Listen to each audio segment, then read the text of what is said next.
I love the fact that health is trendy. Okay. I think that that is so great. If we're going to make something trendy, it might as well be beneficial for us. But with that being said, I think there's a lot of risks that come from having health trends. Trends that are, what trends are supposed to do, where they're fun and they're fads and they're whatever. But when it comes to your health, I do think that there can be a lot of really toxic things where they're really bad for you. So I wanted to talk about some pros and cons, all of the things about specific health trends that I'm currently seeing, because some of them are great, some of them are not great, and so we're gonna dive into that because I want to. Anyways, what we're gonna be talking about: ice rolling, red light therapy, apple cider vinegar, mouth taping. Those are a few of the ones that I want to talk about. Okay, because we see them everywhere. I feel like I'm always seeing like these it girls just talk about it. And there's some of these health trends that I talk about and I'm a part of. And so I wanted to kind of like break down like, okay, am I falling into the trap of trendy girl or are these actually helping my health? And I felt like maybe you also want to have that conversation. So that's what we're doing. Okay. Number one, ice rolling. Is it a cool trend or just plain old cold? I don't know why. I just really wanted to say that in case you couldn't tell. Okay, so what is it? This is when you use a cold roller. Some people use straight up ice cubes or some jade, whatever. Usually you put it in the freezer and then you take it out, and it's primarily for your face. It's for like inflammation, supposedly, and lymphatic drainage, reducing puffiness, all of that. Now, the science behind it: cold does constrict blood vessels. Okay, so that can reduce inflammation and puffiness, but the effects are temporary. Okay, so I don't know about you. I was very athletic as a child. So, like, I would always, like, be playing rough sports, and so many times different joints would swell up. I broke my wrist or like twisted my ankle, whatever. And you ice it, obviously, to help with the swelling. Like, that's not new information. But ice rolling your face to help with puffiness is good. I actually love it. I do it regularly. I would say pretty much every day, especially as I'm working through like my hormonal acne stuff. I do it literally almost every day and I love it. But I will say it is temporary. The effects are temporary. Like, you're going to ice roll your face. Like, you can't expect for the rest of the day or, the rest of the week or long-term effects from this. Okay. It's very temporary, but it is a great morning refresh. Okay. So if that's what you're looking for, a way to kind of like help with some puffiness and inflammation in the morning and wake yourself up, ice rolling's for you. Okay. It's a great morning refresh, but it is not a miracle cure to anything, like, at all. So pros and cons. Okay. But we see everyone ice rolling all the time. So I love it personally. There's ways that you can get really like good at ice rolling to help with lymphatic drainage in the neck and in the cheeks, which I do. I've taken time to like learn how to like maneuver the ice roller, so that I feel like is an added benefit rather than just putting ice on your face. Those are my thoughts. Next, red light therapy. Is it hype or is it actually beneficial? Okay, so what is it? It's exposure to wavelengths of red light, or there's also other forms of light therapy: green light, blue light, amber light, like all different kinds. What it says it does is promote skin health, reduce inflammation, and improve your circulation. Science behind it: studies do support that collagen production and is increased with red light, and then reduced inflammation does happen with red light. Here is the ticker though.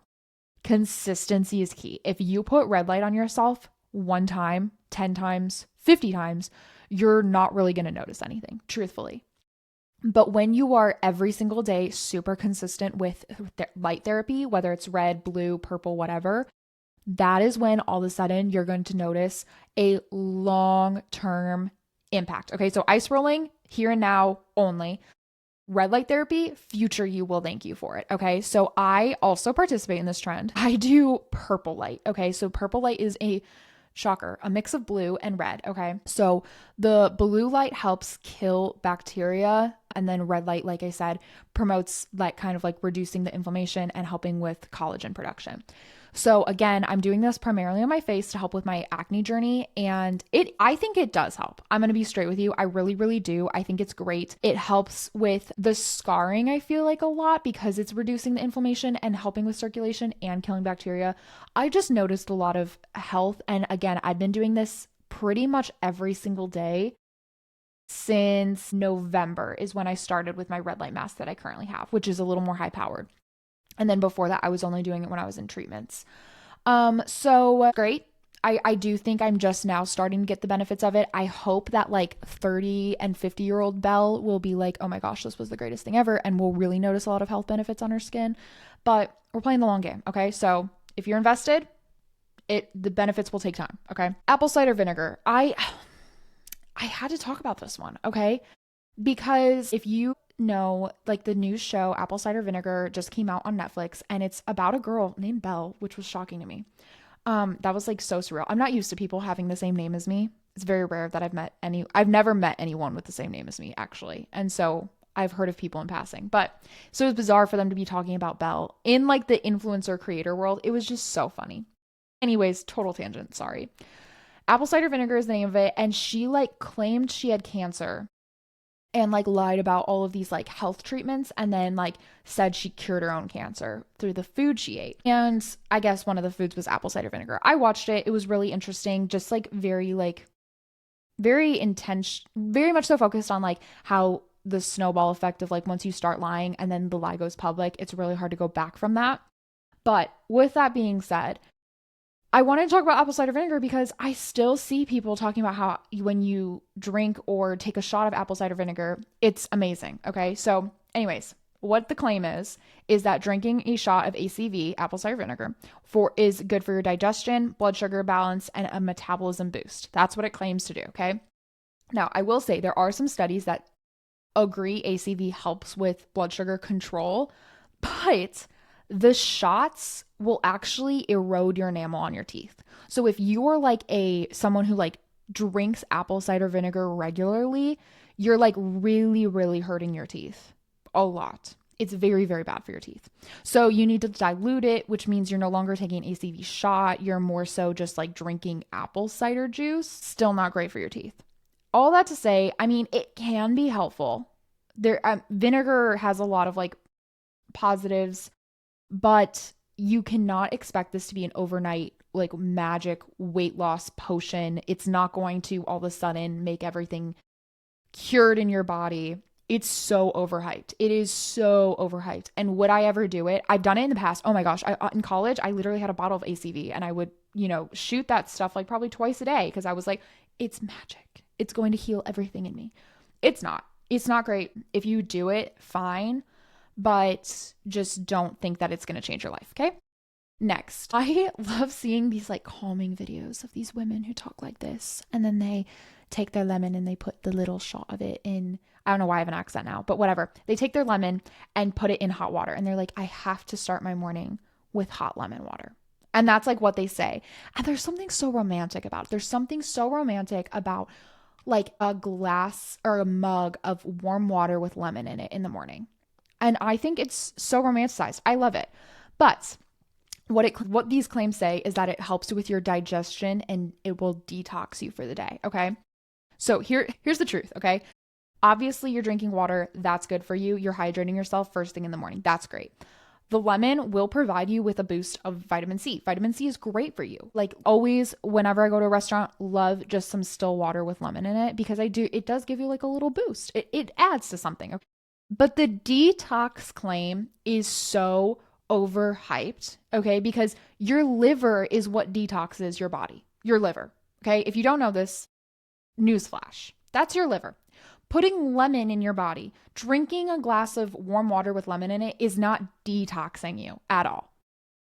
You're getting vitamin C. It's fine. You can totally do it. It's a refreshing morning habit. Like I said, it can feel very like romantic. There's something cozy about it. It's better for you than drinking coffee first thing in the morning. But it's not like this, whoa, your life will be magically changed. It's not going to cure you of anything. And your stomach's not going to get upset from the, greasy fries you ate the night before if you drink lemon water in the morning. Okay. Now let's talk about mouth taping. Okay.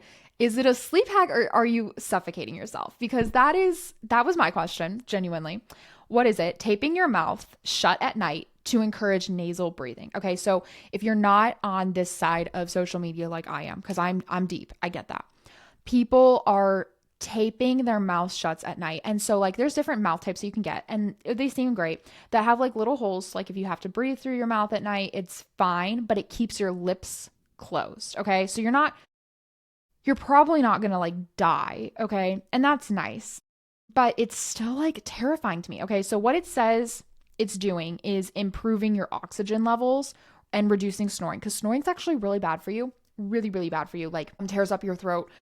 Just not great. If you have congestion though, I feel like this would kill you. Now, I haven't heard of anyone dying from mouth taping, but I also feel like the people who know that they have a runny nose at night aren't trying this. I don't know. If you're a mouth breather, it might help. It might help. People are saying it improves your jawline if you can keep your mouth closed, and all of this it helps with. I will say I do think it would help a little bit with like oral health, because you're not breathing out of your mouth every night. And there's a lot of positivities to trying to become a nasal breather and not a mouth breather. All true. I just don't know if taping your mouth shut is like great, especially because like I feel like depending on what kind of tape you get, what you're putting on your skin then and your lips, I have a lot of hesitancies. I am not a mouth taper, in case you couldn't tell. I struggle a lot with grinding my teeth. So I have a retainer that like I literally just like clamp on all night long. And like my jaw is in the constant state of tension. So I really don't feel like I need mouth tape. That's my hot take. I don't know. If you're a mouth taper, let me know. Tell me if you've experienced anything great. But I just don't love it. Okay, the last one that I just felt like would be beneficial, because I see this everywhere with major influencers, are the IV drip vitamins. Okay. So it's getting vitamins, like they literally have people that come to your house and give you an IV drip for like a vitamin boost. Okay. So the idea is that you're getting vitamins delivered straight into your bloodstream. Like everything goes straight into your bloodstream. If you have a severe deficiency, I think, yes, absolutely. If your doctor is like, listen, you are so deficient in vitamin D, you need to like get an IV for this. I get it. Like I've passed out before and I've gotten an IV and I don't even know it was an IV, besides like obviously hydrating fluids, but there were also some vitamins in there because they said I was deficient. Great. Good time to use the IV. But if you're just doing it every other weekend as a health fad, I don't think that this is worth it. It's not worth the money and it's not worth the time. You're putting needles in your body for no reason, truthfully, okay? And I say that as someone with a tattoo, with multiple tattoos. Your body absorbs what it needs from food. So focus instead on putting whole nutritious food in your body, and you're going to get way more out of that than a IV fluid. So helpful in certain cases, but way too pricey and way too overhyped for your average person. Your average person does not need this. So those are my thoughts. There you have it on some health trends. Honestly, I loved this. I loved researching the actual science and the actual studies behind each one of these and like really trying to figure out, is it worth your time? Is it worth your energy? Is it worth your money? And so some of these like have real science behind them, but others are just hyped up. So my advice to you, always do your research first. But if there's other things where you're like, you know what, I would love your hot take on it, let me know. Because I really enjoyed this. I really did. But make sure you do your own research and listen to your own body and talk to your own doctors. But focus also on sustainable habits. Like if you know it's not sustainable for you to go get an IV drip every other weekend, then don't try to force yourself because it's insane. But also let me know if you've tried any wild trends that are like insane and definitely don't work or definitely do work, because I love to hear.